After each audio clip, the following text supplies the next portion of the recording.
Joining me now for the latest from the UK is writer and commentator Esther Krakue. Esther, always great to see you on a Thursday.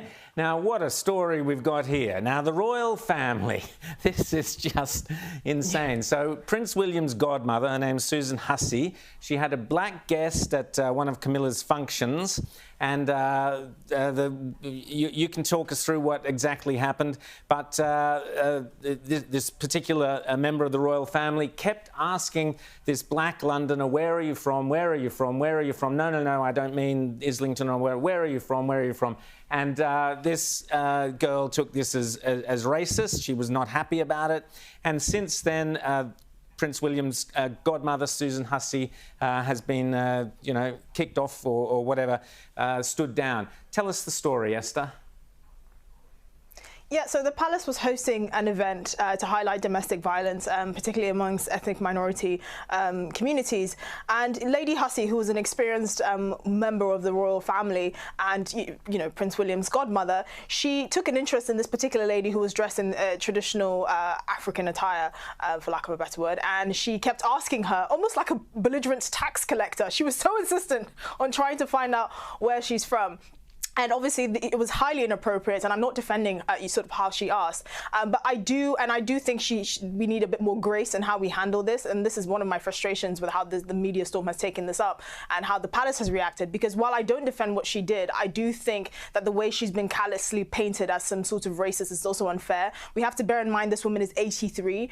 There's kind of a tendency in that generation to ask these sorts of questions without really an understanding of kind of modern convention. I used to work in a care home. I had a 93-year-old lady from Edinburgh ask me why my English is so good, and I said it's because I went to school in Watford. But she also was quick to point out that her family were of Chinese origin, right? Yeah. So she wasn't asking me to be racist particularly, at least I didn't get that impression. It's because she was genuinely curious. And we also have to point out that Britain is a very diverse, ethnically diverse country. I think it's completely infantilizing and ridiculous to assume that asking someone where they're from is because of racism when we're such a clearly diverse country.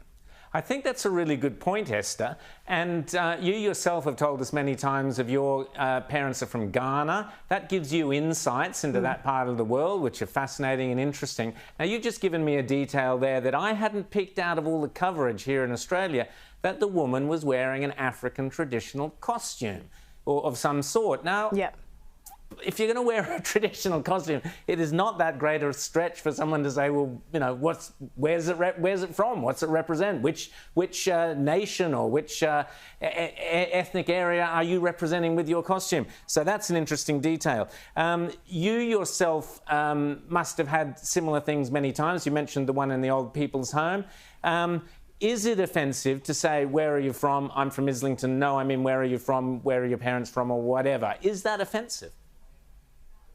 I don't think it's offensive, and I genuinely think it's your attitude towards people in general and just how you assume that social interactions are going to pan out, whether you attribute malice to certain people and certain social interactions. I clearly don't look very Welsh. I'm black. My ancestors come from a clearly hot place. I don't think it's weird that being in a Northern European country, someone would ask me where I'm from, where my origins are from. I don't think that's weird at all. And we have to remember, in the most recent census, Christians are a minority, a religious minority in the UK, but the number of white Britons or people that identify as white Britons is also shrinking. So clearly Britain is getting more and more diverse, however way you feel about it. It's ridiculous to assume that someone asking where you're from is racist. Now, I don't agree with how she asked because she seemed really insistent, and I thought that exchange, if I was in that situation, would be slightly uncomfortable. But again, we have to have a lot of grace with this because of her age and because of the fact that she served in the royal family for decades. This is someone that's not new to social interactions. Of course she's curious. Most black people in the UK don't walk around wearing traditional African garb. They wear top and jeans. Well, so of course people are going to be curious. Exactly. And I was also going to say, Esther, you don't go to the Notting Hill Carnival to celebrate Ladbroke Grove traditional culture. You go to celebrate Caribbean traditional culture.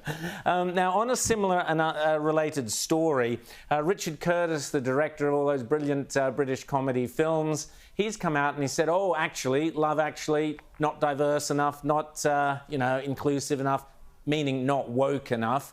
I mean, seriously, this guy did some of our great comedy. Now he's trashing his own work. What's your thoughts on that?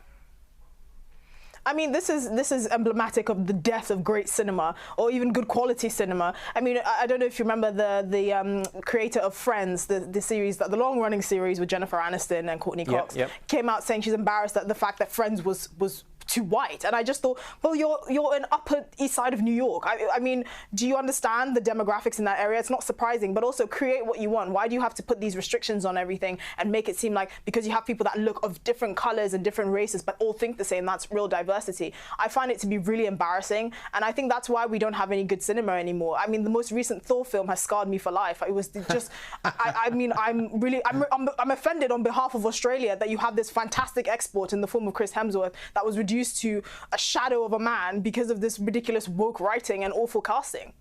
Exactly, and you're right. If you insist on the diversity of all these different ethnicities into each film, every film's going to look the same anyway. So it's a zero-sum game. You just get nowhere. Wanted to ask you on the sort of absurdity of these sorts of things. There was a virtual party. So this is an online virtual weird. It's not my thing at all. But anyway, a party in the metaverse. Which was supposed to get young people's support for the EU, where you all get this is all futuristic and that. Apparently there were only 5, whatever they're called, algorithms or whatever, avatars that actually bothered to turn up to this thing. Is this also emblematic of the world we live in, Esther? I think so as well, and I think the irony is the fact that a virtual party is very much tailored to introverts. Now, I don't know what these people were thinking, but introverts are not exactly the kind of people you'd see at a party, particularly one of that nature. But also, I think they just misunderstand the generation and the people they're targeting. Metaverse, as a company, is losing a lot of money, and they're laying off a lot of staff next year. So, their woes are clearly not ending anytime soon. But I thought it was very weird. I don't know why they would expect to see a bunch of introverts at a party. Exactly. Go work, go broke, as we say. Esther Krakue, great to see you. Thanks for your insights, and we'll catch you next Thursday. Thanks so much.